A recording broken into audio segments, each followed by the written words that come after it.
캐서린 맨스필드 단편선 차 한 잔 정주연 옮김.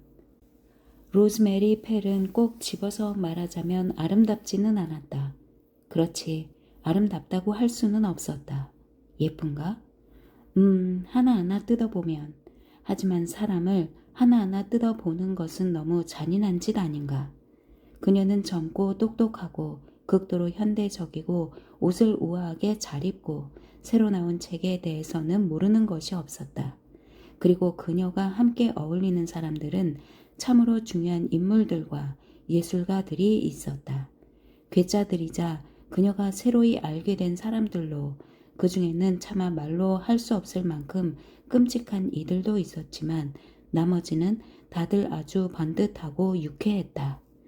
로즈메리는 결혼한 지 2년이 되었다. 아주 귀여운 사내와 함께 살았다. 피터 말고 마이클 말이다.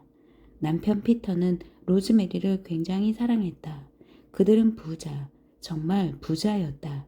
그러니까 그저 안락하게 잘 사는 정도가 아니었다. 그런 부자라고 하면 얄밉고 골이 타분한 사람들 같기도 하고, 그런 말은 조부모 세대가 쓰는 표현 같다.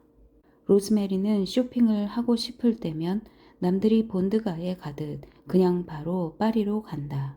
꽃을 사고 싶으면 리젠트가에 있는 없는 꽃이 없는 그 꽃집 앞에 차를 대고 가게 안으로 들어가서 눈부시게 압도하는 약간 유별난 태도로 둘러본 다음 이렇게 말했다. 저거랑 저거 그리고 저거 주세요. 저거 4다발 주시고요. 그리고 저 장미요. 아, 병에 꽂힌 장미 전부 주세요. 싫어. 라일락은 안 살래요. 난 라일락이 싫어요. 라일락은 볼품없어. 점원이 꾸벅 절을 하고 라일락을 안 보이는 곳으로 치웠다. 로즈메리의 말이 너무도 옳다는 듯이 이제 라일락은 지독히도 볼품없는 꽃이 되어버리고 말았다. 저 땅딸막한 작은 튤립들 주세요. 빨강이랑 하얀색이요. 그러고 나면 깡 마른 여자 점원이 긴 옷을 입은 아기 같은 커다란 종이 뭉치를 한가득 안고 차가 있는 곳까지 비틀거리며 로즈메리 뒤를 따랐다. 어느 겨울 오후 로즈메리가 커즌가에 있는 작은 앤틱 상점에서 무언가를 사려 하고 있었다. 그녀는 그 상점을 좋아했다. 우선 그곳을 거의 독차지할 수 있어서였다. 그리고 주인 남자가 우스꽝스러울 만큼 잘해주었다. 로즈메리가 들어오면 그는 늘 활짝 웃으며 맞았다. 두 손을 다소곳이 모으고 너무 좋아서 차마 말도 못한다는 듯 했다. 말이라도 붙일 수 있는 것에 너무도 감사했다. 물론 아부였다. 그래도 진심이 조금은 있었겠지만. 저 마담? 주인 남자는 낮고 정중한 어조로 설명을 시작하곤 했다. 제겐 이 물건들이 아주 소중합니다. 그것들의 진가를 모르는 사람에게 파느니 그냥 가지고 있는 편이 낫습죠. 그게 얼마나 귀한 건지 예민하게 느낄 수 없는 사람들에게 파느니 말이죠. 그런데 깊은 한숨을 쉬고 파리한 손가락 끝으로 푸른 벨벳을 펼쳐 유리 진열대에 올려놓는 것이었다. 오늘의 물건은 작은 상자였다. 그녀에게 팔려고 보관해 두고 있었다. 아직 아무에게도 보여주지 않았다. 몹시 아름다운 작은 에나멜 상자였다. 너무도 예쁘게 반들거려서 크림으로 구운 것 같았다. 뚜껑에는 꽃나무 아래에 아주 작은 남자가 서 있고 더 작은 여자가 그의 목을 팔로 껴안고 있는 모습이 그려져 있었다. 나뭇가지에 걸린 여자의 모자는 정말로 제라늄 꽃잎만 했다. 초록 리본이 둘려진 모자였다. 그리고 분홍색 구름이 천사처럼 둘의 머리 위에서 내려다 보고 있었다. 로즈메리는 긴 장갑을 벗었다. 물건들을 살펴볼 때면 늘 장갑을 벗었다. 오호, 상자가 아주 마음에 들었다. 정말 마음에 들었다. 무척 귀여운 물건이구나. 반드시 사야겠어. 그리고 크림색 상자를 뒤집어 보고 열고 닫아 보면서 푸른 벨벳 위에서 자신의 손이 얼마나 멋지게 보이는지 의식하지 않을 수 없었다. 상점 주인도 마음속에 침침한 동굴 어디선가에서 그렇게 생각했을지도 모른다. 그러니 그가 연필을 들고 진열대에 기대에 서서 그 장밋빛으로 반짝이는 손을 향해 자신의 핏기 없이 파리한 손가락을 소심하게 슬슬 움직였을 테지. 감히 말씀드리자면 마담, 저 작은 여인이 입은 옷 위에 꽃들을 좀 보십시오. 멋져요. 로즈메리가 꽃을 보고 감탄했다. 그런데 얼마인가요? 잠시 동안 주인이 못 들은 것 같았다. 그런 다음 조용한 대답이 들려왔다. 28기니입니다, 마담. 28기니라. 로즈메리는 아무런 내색도 하지 않았다. 그 작은 상자를 내려놓았다. 장갑을 다시 끼고 단추를 잠갔다. 아무리 부자라도 그녀가 허공을 보았다. 가게 주인 머리 너머 통통한 암탉처럼 생긴 통통한 차 주전자를 빤히 바라보더니 꿈꾸는 듯한 목소리로 대답했다. 저 이거 팔지 말고 두실 수 있나요? 제가 나중에. 그런데 주인은 이미 고개를 꾸벅 숙이고 있었다. 그것을 보관해 두는 것이 인간이라면 응당해야 할 도리라는 듯. 그녀를 위해서라면 얼마든지 영원이라도 보관할 수 있었다. 수수한 문짝이 짤깍하고 닫혔다. 로즈메리는 바깥 계단에 서서 겨울 오후를 응시했다. 비가 오고 있었다. 비와 함께 어두워지기 시작한 것 같았다. 어둠이 재처럼 천천히 내리고 있었다. 대기에 차갑고 쓴 기운이 서려 있었고 이제 막 켜진 등불은 슬퍼 보였다. 맞은편 집에 켜진 불들도 슬펐다. 무언가를 안타까워하는 듯이 어둡게 타고 있었다. 사람들은 서둘러 흉한 우산 아래로 숨어들었다. 로즈메리는 묘한 통증을 느꼈다. 가슴에 토시를 가져다 댔다. 그 작은 상자도 사서 꽉 쥐고 있으면 좋겠는데 차가 당연히 기다리고 있었다. 길을 건너기만 하면 됐다. 하지만 그녀는 계속 그대로 있었다. 인생에는 어떤 순간들, 아주 불쾌한 순간들이 있다. 집에서 나와 바깥을 보았을 때 같은 끔찍한 순간들. 하지만 그런 순간에 흔들리면 안 돼. 집에 가서 최고급 차를 마셔야지. 그런데 그런 생각을 하는 바로 그 순간, 깡마르고 어두운 피부색의 그림자 같은 젊은 여자. 이 여자는 어디서 온 걸까? 로즈메리의 팔꿈치 옆에 서서 숨소리만한 목소리로 거의 흐느끼며 이렇게 말했다. 마담, 잠시 말씀을 좀 드려도 될까요? 나한테 말을 한다고? 로즈메리가 몸을 돌렸다. 눈이 아주 크고 꽤 젊은, 그러니까 그녀보다 나이가 많지 않은 작고 가련한 사람이 서 있었다. 빨개진 손으로 코트 깃을 붙들고 찬물에서 방금 나온 것처럼 몸을 떨었다. 마담. 그 목소리가 더듬거렸다. 제게 차 한 잔 값을 주실 수 있나요? 차 한 잔이라고? 그 목소리에는 단순하고 믿음직한 분위기가 있었다. 거지의 목소리라고는 할 수 없었다. 그럼 돈이 전혀 없다는 말이에요? 로즈메리가 물었다. 없어요, 마담. 대답이 돌아왔다. 어떻게 그럴 수가? 로즈메리가 땅거미 속에서 여자를 살펴보았고 그 여자도 로즈메리를 바라보았다. 어떻게 이런 일이? 그런데 갑자기 로즈메리에게 그 일이 중요하고 묘한 사건처럼 느껴졌다. 땅거미 속에서의 이런 만남이라니 도스토옙스키의 소설에 나오는 사건 같았다. 여자를 집에 데려가면 어떨까? 책에서 읽거나 연극에서 보기만 했던 일을 직접 하면 어떨까? 짜릿할 것 같았다. 그리고 나중에 놀라는 친구들에게 이렇게 말하는 것이 귓가에 들리는 듯했다.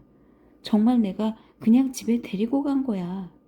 로즈메리는 걸음을 옮겨 옆에 있는 그 흐릿한 사람에게 이렇게 말했다. 나랑 집에 가서 차 마셔요. 여자가 놀라서 뒤로 물러났다. 잠깐 동안이지만 몸을 떨지도 않았다. 로즈메리가 손을 내밀어 여자의 발을 잡았다. 빈말 아니에요.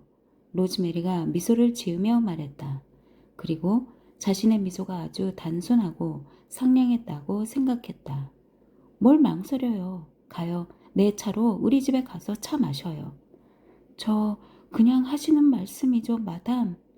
여자가 말했고 목소리가 고통스러웠다. 아니, 진짜예요. 로즈메리가 큰 소리로 말했다. 내가 같이 가고 싶어요. 그렇게 해줘요. 같이 가요. 여자가 손을 입술에 올리고 로즈메리를 뚫어지게 보았다. 나를, 나를 경찰서에 데려가려는 건 아니죠? 더듬더듬 물었다. 경찰서라니? 로즈메리가 웃음을 터뜨렸다. 내가 뭐하러 그렇게 못되게 굴겠어요? 경찰서 안 가요. 그냥 아가씨를 따뜻하게 해주고 이야기를 들어주고 싶어서 그래요. 굶주린 사람은 유혹에 쉽게 넘어간다. 하인이 차 문을 열어두고 있었고 얼마 안가 그들이 탄 차는 황혼을 뚫고 달리고 있었다. 거 봐요. 로즈메리가 말했다.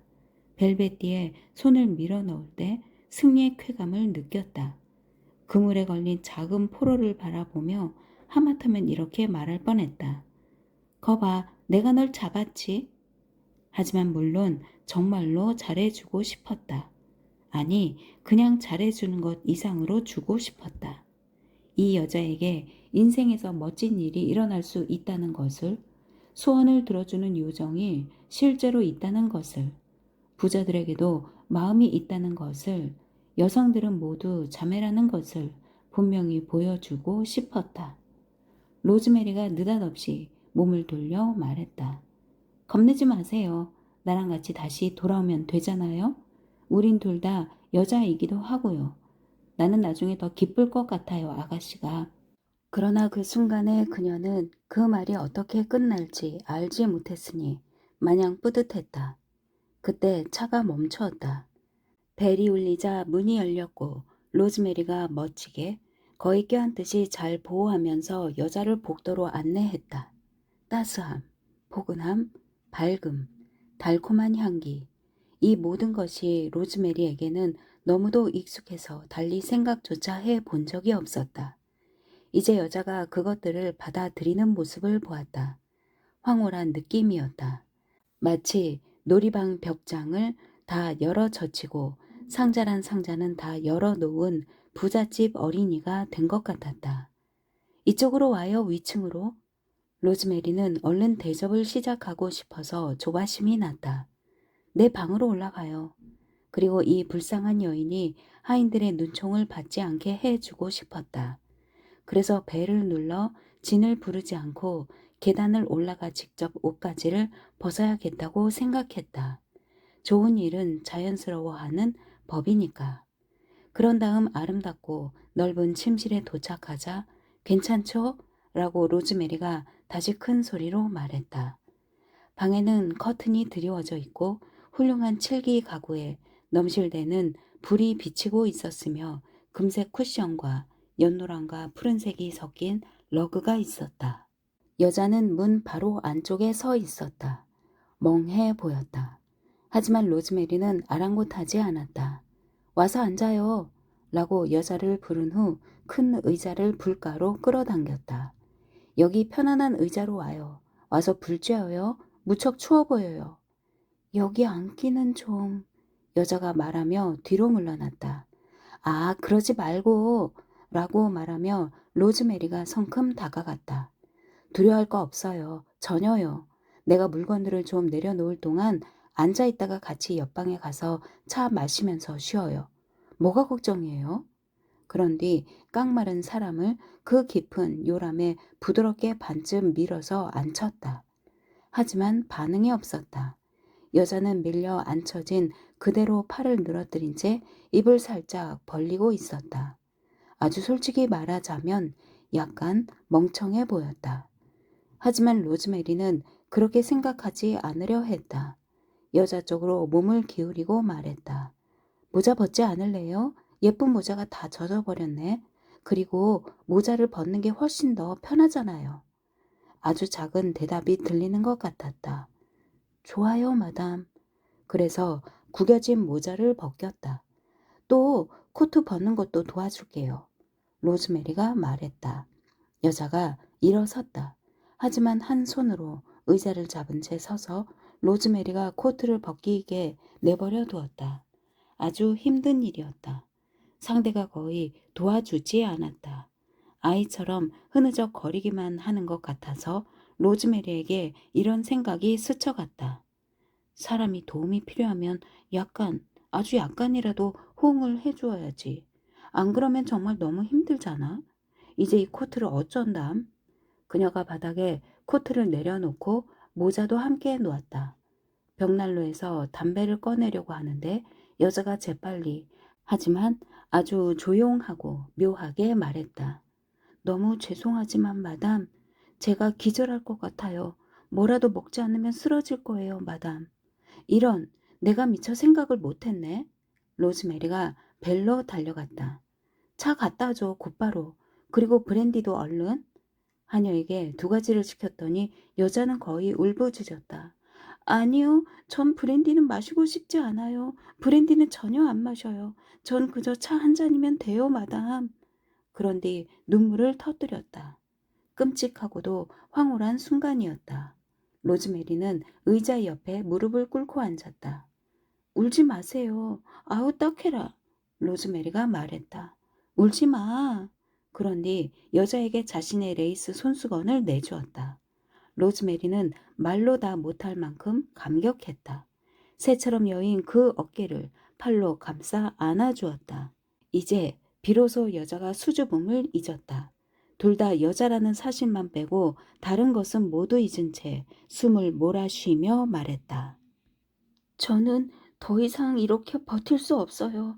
참을 수가 없다고요. 견딜 수가 없어요. 죽어버리겠어요. 더 이상은 못 버텨요. 이제 안 그래도 돼요. 내가 보살펴 줄게요. 이제 울지 말아요. 나를 만나게 된 게 얼마나 잘된 일인지 모르는 거야? 차를 함께 마시고 나한테 다 이야기해요. 그러면 내가 다 알아서 할게. 약속할게요. 정말 이제 울지 마. 너무 힘들잖아요. 그만. 차를 들이러 로즈메리가 일어났을 때 마침 상대가 울음을 그쳤다. 로즈메리가 둘 사이에 차 탁자를 놓게 했다. 그 불쌍한 여자를 위해 이것저것 다 가져다 주었다. 온갖 샌드위치와 버터 바른 빵을 나르고 잔이 빌 때마다 차를 따라주고 크림과 설탕도 주었다. 사람들 말로는 설탕이 아주 영양이 많다고 했으니까. 하지만 로즈메리는 먹지 않았다. 상대가 불편해할까봐 담배를 피우면서 일부러 딴 데를 보고 있었다. 그러자 그 별것 아닌 음식이 놀라운 효과를 낳았다. 탁자를 치우고 나자 이제 전혀 다른 사람이 커다란 의자에 앉아 엉클어진 머리, 짙은 입술, 깊고 밝아진 눈으로 기분 좋게 나른한 상태로 불꽃을 바라보고 있었다. 로즈메리가 새로 담뱃불을 붙였다. 이제 슬슬 시작할 때가 됐다. 그럼 언제 마지막으로 밥을 먹은 거예요? 상냥하게 물었다. 그런데 바로 그때 문 손잡이가 돌아갔다. 로즈메리 들어가도 돼요? 필립이었다. 당연하죠. 필립이 들어왔다. 미안해요. 라고 말하고 멈춰서 빤히 보았다. 괜찮아요. 로즈메리가 웃으며 말했다. 내 친구예요. 미스 스미스예요, 마담. 그 나른한 인물이 말했는데 이상하게도 차분하고 당황하지 않고 있었다. 스미스예요. 로즈메리가 말했다. 우리 이야기를 잠깐 나누려고 하는 중이에요. 아, 그래? 필립이 말했다. 그렇게 해요. 그런 뒤 바닥에 놓인 코트와 모자를 발견했다. 불가로 다가가 등에 불을 쬐며 섰다. 날씨가 고약하군. 그가 이상하다는 듯 그 늘어진 사람을 보고 손과 부츠를 보고 다시 로즈메리를 보고는 말했다. 맞아, 그렇지요. 로즈메리가 열심히 맞장구를 쳤다. 아주 끔찍하죠. 필립이 상냥하게 미소를 지었다. 실은 말이야. 필립이 말했다. 당신이 잠깐 서재에 들렀으면 했는데 그래 줄래요? 스미스 양이 양해를 해 주셔야. 그 큰 눈이 필립을 올려다 보았는데 로즈메리가 대신 대답했다. 물론 이해하지. 그런 뒤 함께 방을 나갔다. 있잖아. 둘만 있게 되자 필립이 말을 꺼냈다. 말해봐요. 저 여자는 누구지? 도대체 어떻게 된 일이에요? 로즈메리는 소리내어 웃고는 문에 기대 서서 말했다.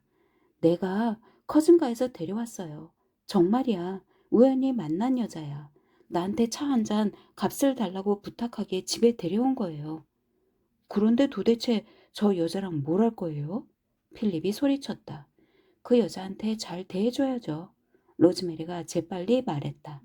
아주 몹시 잘해주는 거요. 보살펴 줄 거예요. 어떻게 하는지는 모르겠어요. 우린 아직 그런 이야기를 못했어요.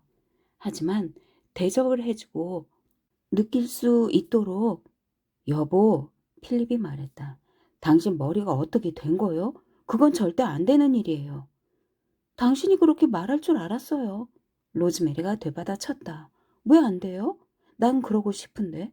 게다가 책에 이런 일이 나오는 걸 다 읽어서 알잖아요. 그래서 난 결심한 게 하지만 말이야. 필립이 느릿느릿 말을 꺼내며 시가 끝을 잘랐다. 저 여잔 너무 놀라울 만큼 예쁘잖아. 예쁘다고? 로즈메리가 깜짝 놀라 얼굴이 달아올랐다. 그렇게 생각해요? 난 그런 생각은 안 해봤는데. 그럴 수가. 필립이 성량을 그었다. 굉장히 아름다워. 다시 잘 봐요, 자기. 아까 당신 방에 갔을 때 난 충격을 받았다니까. 어쨌든 당신이 아주 잘못 생각하고 있는 것 같아요. 내가 너무 대놓고 말하는 거라면 미안한데 그래도 내가 밀리너스 가제트를 훑어보는 동안 스미스 양에게 우리랑 같이 식사를 할 수 있는지 물어봐 줘요. 로즈메리는 정말 당신 이상하네 라고 말하고 서재를 나갔지만 자신의 방으로 돌아가지 않았다. 서류가 있는 방에 가서 책상 앞에 앉았다. 예쁘다고, 굉장히 아름답다고, 충격을 받았다고, 심장이 커다란 종처럼 쾅쾅거렸다. 예쁘다고, 아름답다고, 수표책을 앞으로 당겼다. 아니다. 수표는 당연히 쓸모가 없겠어. 서랍을 열어서 1파운드짜리 지폐 5장을 꺼냈다가 2장을 다시 넣고 3장을 손에 말아 쥐고 방으로 돌아갔다. 30분 뒤 로즈메리가 들어갔을 때 필립은 서재에 그대로 있었다. 이거 말해주려고요. 그녀가 말을 시작하며 문에 기대서 눈부시게 압도하는 약간 유별난 눈길로 그를 보았다. 스미스 양이 오늘 밤에 우리와 식사를 안 한다고 하네요. 필립이 신문을 내려놓았다. 그래요? 왜? 선약이 있대요? 로즈메리가 다가와서 그의 무릎에 앉았다. 꼭 가야 한다고 우겨서요. 그녀가 말했다. 그래서 내가 그 불쌍한 곳에게 현금을 좀 줬어요. 그렇게 꼭 간다는데 못 가게 할 수는 없잖아요. 슬며시 덧붙였다. 로즈메리는 방금 전에 머리 손질을 한 상태였고 눈은 약간 어둡게 화장을 하고 진주 장식을 하고 있었다. 그녀는 손을 들어 필립의 뺨을 쓰다듬었다. 나 좋아하죠? 그녀가 말했고 달콤하고 허스키한 그 목소리에 그는 심란해졌다. 몹시 좋아하지. 그는 이렇게 대답하고 그녀를 더 꽉 껴안았다. 키스해줘요. 잠시 침묵이 흘렀다. 그런 뒤 로즈메리가 꿈꾸는 듯 말을 꺼냈다. 오늘 너무 멋진 작은 상자를 하나 봤는데 그게 28 기니래요. 그거 사도 돼? 필립이 그녀를 아이 어르듯 다리 위에서 흔들었다. 그럼요. 돈 잘 쓰는 우리 자기라고 말했다. 하지만 로즈메리가 하려던 말은 그것이 아니었다.